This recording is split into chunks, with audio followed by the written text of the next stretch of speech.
Šis raidījums ticis izveidots pateicoties Joyces Maieres kalpošanas draugiem un partneriem.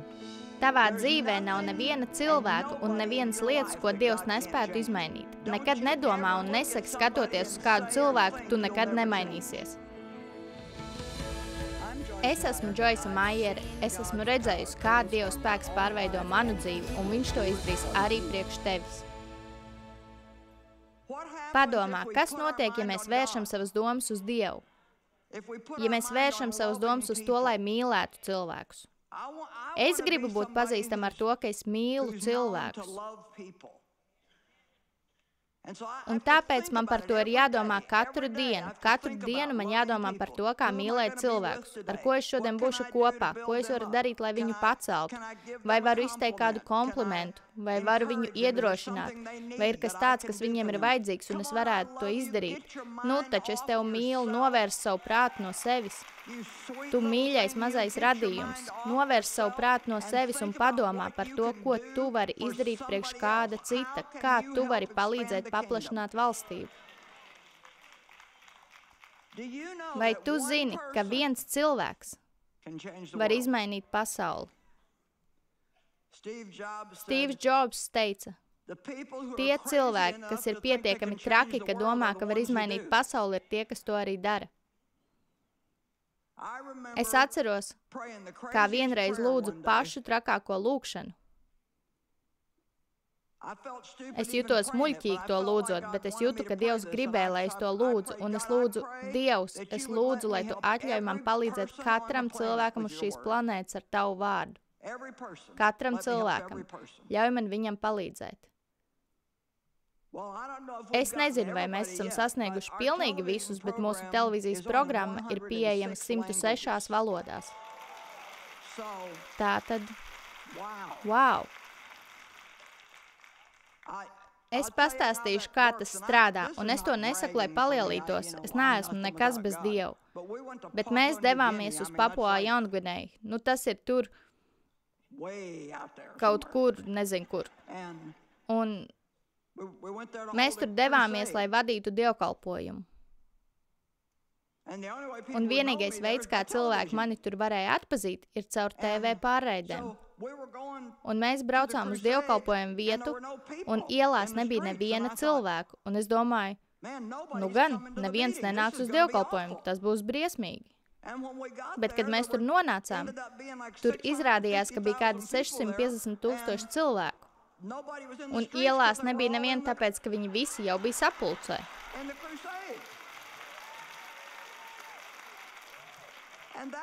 Un tas bija tikai pateicoties tam, ka cilvēki skatījās mani pa televīziju. Un tā ir tikai viena valsts. Es varu palikt mājās un ierakstīt 30 minūšu pārraidi, un tā es varu aizsniegt vairāk cilvēku nekā pārgurus, skraidot apkārt pa pasauli. Es beidzot esmu palikusi gudrāka. Es strādāju gudrāk, nevis smagāk. Man ļoti patīk Jāņa 11:40. Tur rakstīts par Lācara nāvi un augšām celšanos. Jēzus teica Marijai un Martai un pārējiem, kas bija tur klāt, jo redzi, Lācars jau bija miris. Jēzum bija jāceļ viņš augšā no mirušajiem, un Marta teica, viņš jau 4 dienas mir. Varbūt arī tev dzīvē ir apstākļi un situācijas, kas jau sen ir pa galam un smird, bet es tev saku, Dievs var atjaunot pilnīgi visu. Amen. Viņš var augšām celt to, kas pēc tavām domām ir nobeigusies laulība. Viņš ir augšām celšanās Dievs. Un Pāvils teica, es esmu apņēmies iepazīt viņa augšām celšanās spēku. To spēku, kas mani izceļ no mirušo vidus, pat kamēr es vēl esmu šajā miesā. Wow! Es nezinu, kā tu, bet es esmu pieņēmusi lēmumu. Es nedzīvošu vāju, čīkstošu, nožēlojumu, nekam nederīgu dzīvi. Ja Dievs saka, ka to var saņemt tik viens, tad es to saņemšu. Amen.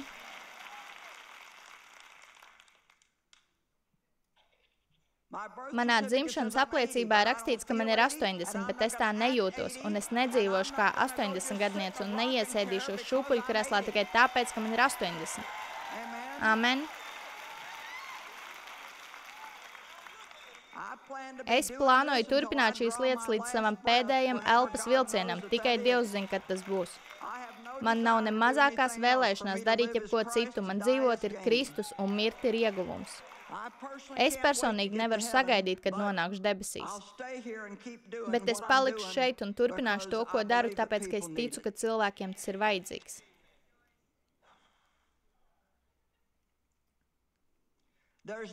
Tavā dzīvē nav neviena cilvēka un nevienas lietas, ko Dievs nespētu izmainīt. Nekad nedomā un nesaka, skatoties uz kādu cilvēku, tu nekad nemainīsies. Nu taču. Ak, tu nekad nemainīsies. Tu nezini, ko Dievs var izdarīt. Pāvils bija briesmīgs cilvēks. Sauls viņš bija briesmīgs. Viņš slepkavoja kristiešus, tvarstīja un medīja, meta viņus cietumā. Viņš vienkārši devās uz nākamo pilsētu, kur bija plānojis nogalināt vēl cilvēkus. Un pēkšņi. Man patīk šie pēkšņi notikumi. Pāvils un Sīla cietumā pusnaktī dziedāja Dievam slavas dziesmas, un tad pēkšņi eņģelis nāca un atvēra durvis. Zini ko? Tavā dzīvē arī nāk šie pēkšņie notikumi. Amen. Skaties, ja tu kārtīgi padomā par to visu, kas notika ar Saulu, tas ir vienkārši apbrīnojami. Viņš pat tiešām bija briesmīgs. Un pēkšņi Jēzus viņam saka, Saul, Saul, kāpēc tu mani vajā? Un viņš atbild, Kungs, ko tu gribi, lai es daru? Viņš bija gudrs cilvēks. Pāvils darīja nepareizas lietas, bet viņš no sirds ticēja, ka rīkojas pareizi. Redz, tā ir tā problēma, ko rada reliģiska burta kalpība. Viņš bija reliģiozs farizejs un tiešām domāja, ka dara Dieva gribu.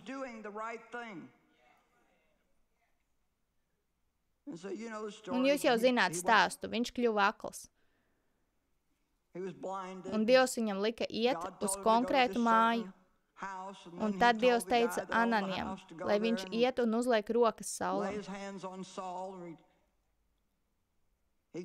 Un Sauls tika piepildīts ar svēto garu un atguva redzi. Padomā, šis cilvēks, kas nu pats slepkavoja cilvēks, jau pāris dienas vēlāk sludina labo vēsti. Zini ko? Es tajā mirklī klāju gultu, kad Dievs man aicināja sludināt. Tev nav jāskrēd apkārt un jāmeklē kāda kalpošana. Nu, ko tad Dievs grib, lai es daru? Kāda ir Dieva griba manai dzīvei? Vienkārši dzīvo savu dzīvi, priecājies par dzīvi. Vienīgais, kas tev jādara, jāsaka Dievam, es gribu darīt to, ko tu gribi, lai es daru. Tu man parādi, kas tas ir, pasaki, kas tas ir, un es esmu gatava to darīt. Tik daudz cilvēku sev padara vai traku, mēģinot saprast, kāda ir Dieva griba viņu dzīvē. Es vienkārši klāju gultu, es negaidīju, kad tikšu aicināts sludināt. Un tā bija pirmā reize, kad es klausījos kaseti ar dievkalpojumu ierakstu.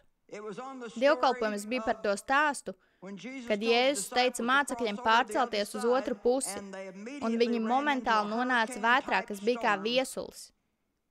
Jēzus gulēja laivā, bet viņi tomēr nonāca līdz otrai pusē. Īsi sakot, es biju tik ļoti pārsteigta, ka kāds var paņemt vienu raksturvietu, sludināt par to un noturēt man uzmanību veselas stundas garumā. Es nebiju pieradusi pie svaidītas sludināšanas. Jā, nu. Zinies, klāja gultu, un Dievs vienkārši teica, tu braukās pa visu pasauli un mācīsi manu vārdu.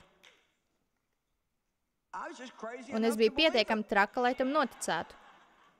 Klausies, vai tu esi pietiekami traks, lai vienkārši ticētu šādām pilnīgi neiespējamām lietām? Klausies, es domāju, ka mēs tiešām īsti nesaprotam, kas teikts Efeziešiem 3:20, jo Dievs ir spējīgs darīt neizmērojami vairāk par visu, ko tu jebkad uzdrīkstētos cerēt, lūgt vai domāt. Tagad pagaidi mazliet. Caur to spēku, kas darbojas mūsos. Es tikai nesen to pat tiešām sapratu. Tas ir tā, jā, Dievs ir spējīgs, bet viņš Viņš to nedara tavā vietā, viņš to dara caur tevi. Vai redzi? Tātad mēs esam sadarbības partneri ar Dievu. Man vienmēr patīk stāstīt par to, kā Jēzus piecēla augšā Lācaru no mirušajiem. Skatieties, viņš gatavojās celt augšā mirušu cilvēku. Un tātad viņam noteikti nevajadzēja nekādu palīdzību, lai novāktu akmeni no kapa.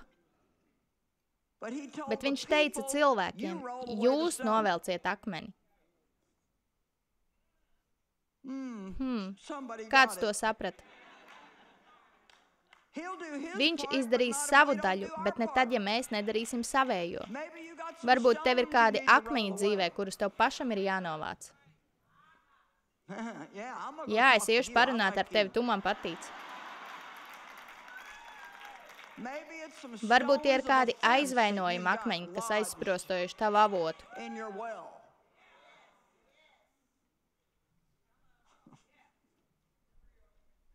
Varbūt citu vainošana, attaisnojumi, varbūt sevis žēlošana. Es agrāk strādāju visu nedēļu, un tad katru sestdienu un svētdienu jutos nožēlojumi, jo Deivs skatījās futbolu un spēlēja golfu. Tāda bija mana dzīve. Strādāju visu nedēļu, nedēļas nogalēs rīkoju žēlošanās ballītes. Un tad atkal devos uz darbu. Vai nav nožēlojami? Zini ko? Tu vari izbaudīt labu laiku neatkarīgi no tā, ko dara citi. Vienkārši pieņem lēmumu, ka tu to darīsi. Tai vietā, lai viņu mīlētu līdz pakāpei, ka varētu priecāties par to, ka pēc darba nedēļas viņš var izrauties un izbaudīt golfa spēli un futbolu, es biju sautīga un egocentriska un gribēju, lai viņš pievērš uzmanību man. Man. Vai neviens nav nogurs no tā, ka viss grozās tikai ap tevi? Es šodien jūtos uz viļņa, nezinu. Pilnīgi noteikti neturos pie pierakstiem. Lai kā arī nebūtu, kad Jēzus runāja ar Martu un Mariju, man tas ļoti patīk. Jāņa 11:40. Vai es tev neteicu, ka ja tu tikai ticēsi, tu redzēsi Dieva godību? Tas ir vienīgais, ko Dievs grib. Dievs, ko tu gribi, lai es daru? Viņš grib, lai tu tici. Lasi grāmatu, tici tam, ko tā saka. Pirms tu to redzi, pirms tu to jūti, neatkarīgi no tā, ko tu domā. Nu taču. Vai šeit ir kāds, kas var ticēt Dievam vairāk nekā tic pats sev? Nu, bet es nedomāju, ka nevienam neinteresē, ko tu domā. Jautājums ir, ko Dievs domā. Nu, taču, ko Dievs domā? Nu, es nejūtu. Tas nav svarīgi. Tev nav jājūt, ka gribi darīt to, kas ir pareizi, lai to darītu. Tev nav jājūt laipnām, lai būtu laipns. Tev ir savaldības gars, spēka un mīlestības gars, skaidra prāta gars. Tev ir Kristus prāts. Tu vari domāt kā Jēzus. Tu esi apbrīnojams. Kā es gribētu, lai tu saprastu, cik brīnišķīgs tu esi. Tu esi tik brīnišķīgs, tik spēcīgs, tik apbrīnojams.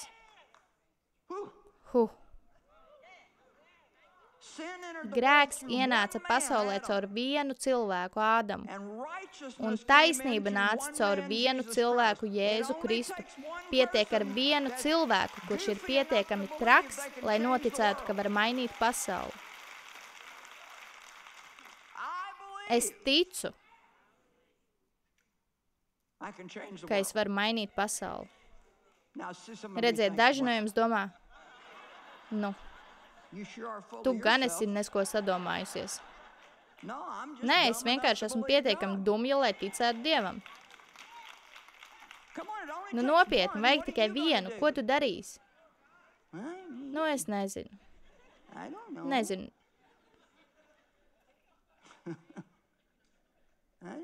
Es vienkārši gaidu, lai Dievs kaut ko izdara priekš manis. Varbūt viņš gaida, lai tu izdara kaut ko priekš viņa. kā būtu, ja tu iesāktu katru dienu ceļoties un sakot, Dievs, ko es varu izdarīt priekš tevis šodien? Wow, tas tik tiešām pārvērtīs tavu dzīvi. Vai kāds man šodien te saprot?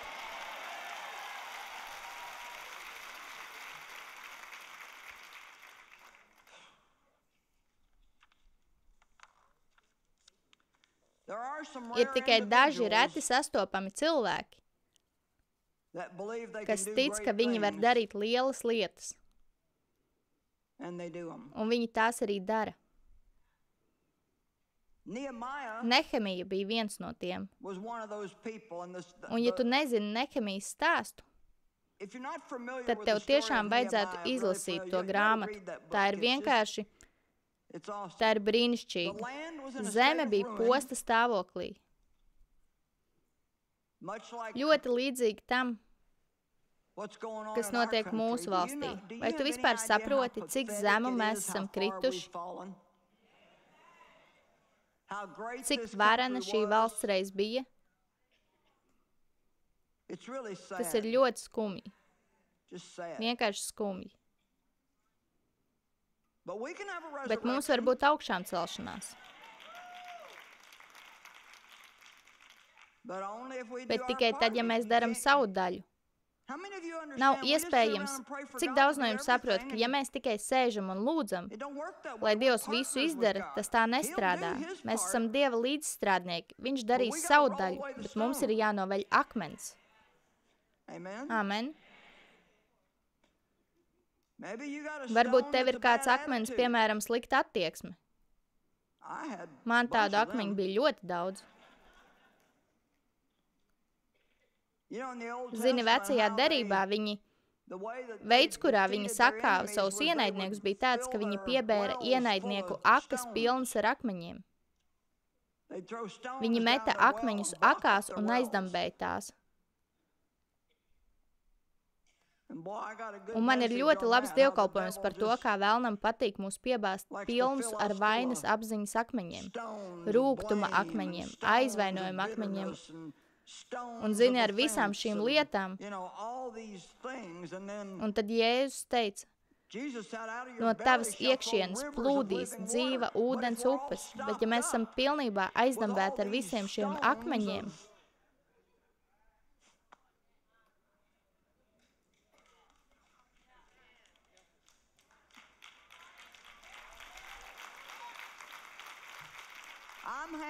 es esmu priecīga, ka varu šeit stāvēt un tev teikt, ka es neesmu dusmīga ne uz vienu pašu cilvēku šajā pasaulē.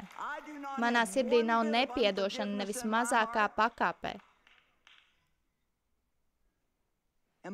Un agrāk es vienmēr biju uz kādu dusmīgu. Neiznieko savu dzīvi dusmojoties uz cilvēkiem, kuri lieliski pavada laiku un kuriem pilnīgi neinteresē tas, ka tu esi dusmīgs.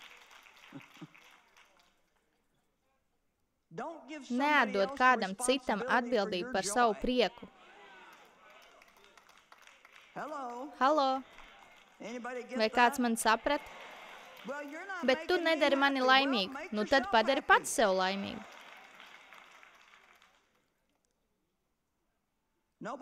Neviens mani neiedrošina. Nu tad iedrošini pats sevi. Dāvids teica, es iedrošināju sevi kungā. Nehemija, zeme bija postā, viņu mūri bija sagrauti.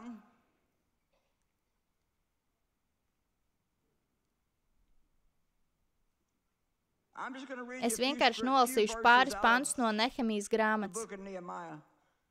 Anānija, viens no maniem brāļiem, nāca no Jūdas ar vēl citiem vīriem, un es izjautāju viņus par Jūdu atlikumu, kas bija izdzīvojuši trimdā, kā arī par Jeruzalemi. Un viņi man teica, tie, kas izdzīvojuši trimdā un atgriežušies provincē, ir lielās briesmās un apkaunojumā. Jeruzalemes mūri ir nograuti, un tās vārti ir nodeguši. Nu, tā kā mūri bija nograuti un vārti nodedzināti ar uguni, viņiem nebija aizsardzības. Pilsētas toreiz bija ar mūriem, un tas bija tas, kas neļāva ienaidniekiem iebrukt, bet viņu mūri bija sagrauti, tāpēc viņiem nebija aizsardzības. Un tagad skaties, ko dara Nehemija. Viņš nesaka, kādam būtu kaut kas jādara.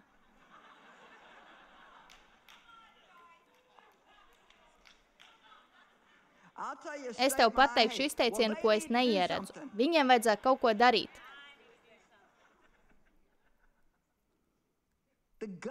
Valdība neko priekš tevis nesakārtos.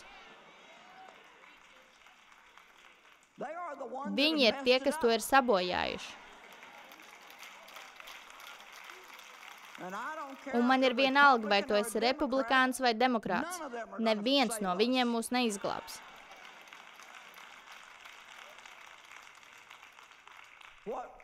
Tas, kas šai valstī ir vajadzīgs, ir masveida atgriešanās pie Dieva.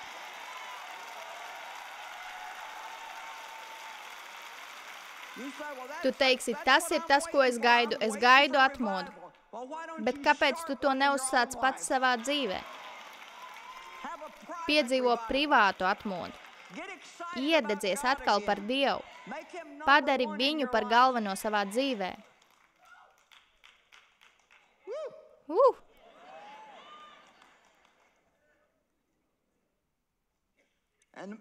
Un Nehemija, man tas patīk, kad es dzirdēju šīs lietas, es apsēdos un raudāju, un daudzas dienas es sēroju, gavēju un lūdzu debesu Dievu. Redzi, nebija tā, ka Nehemija dzirdēja slikto ziņu, tad sastādīja plānu un gaidīja, ka Dievs to svētīs. Mēs nesākam ar plānošanu un tad lūdzam, lai Dievs svētī mūsu plānu. Mēs vispirms lūdzam un tad darām to, ko Dievs mums saka. Tātad viņš vispirms lūdza, un acīm redzot, Dievs viņam teica kaut ko darīt. 2. nodaļa, 17. un 18. pants. Tad es teicu viņiem, jūs redzat to bēdu, kurā mēs esam. Jeruzāleme guļ drupās, un tās vārti ir nodedzināta ar uguni. Nāciet, atjaunosim Jeruzālemes mūrus, lai mums vairs nav jādzīvo kaunā. Un es viņiem arī pastāstīju par mana Dieva labvēlīgo roku, kas bija pār mani, un par to, ko ķēniņš man bija teicis. Viņš bija devies pie ķēniņa un lūdzis atļauj to darīt, un viņi atbildēja, sāksim atjaunot.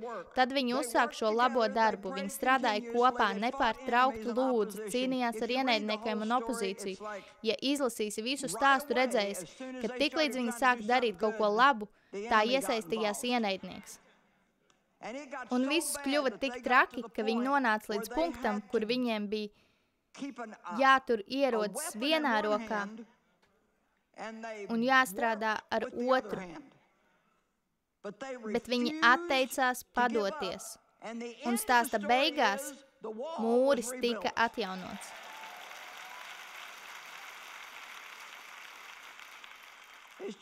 Tas ir tieši tāpat, kā pārcelsimies uz otru pusi. Viņi devās milzīgā vētrā, kā viesuļvētra. Jēzus guļ laivā, 5. nodaļa, 1. pants, un viņi nonāca otrā pusē. Zini, pa vidu vienmēr notiek kaut kas tāds, kas liek domāt, ka tu nekad nepabeigsi iesākto. Vai jūs domājat, ka man patika, kad man nestrādāja abas kājas? Jā, protams, bija neliels satraukums. Uz mums strādā cilvēki. Kas notiks, ja Džojs ir cauri? Vai tas ir gals? Nē. Es to pārvarēšu un atgriezīšos darbā.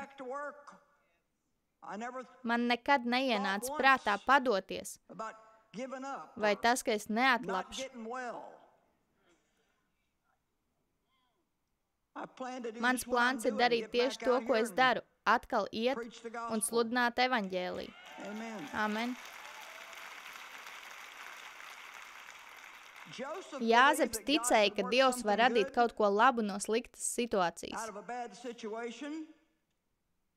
Un ziniet ko? Viņš beigās to arī izdarīja, bet pa vidu notika ļoti daudzas lietas. Redziet, ir sākums, ir beigas, bet ir arī vidus. Tu nekad nenonāks līdz beigām, ja nevari tikt cauri vidum. Mēs ceram, ka jūs izbaudījāt šīs dienas raidījumu.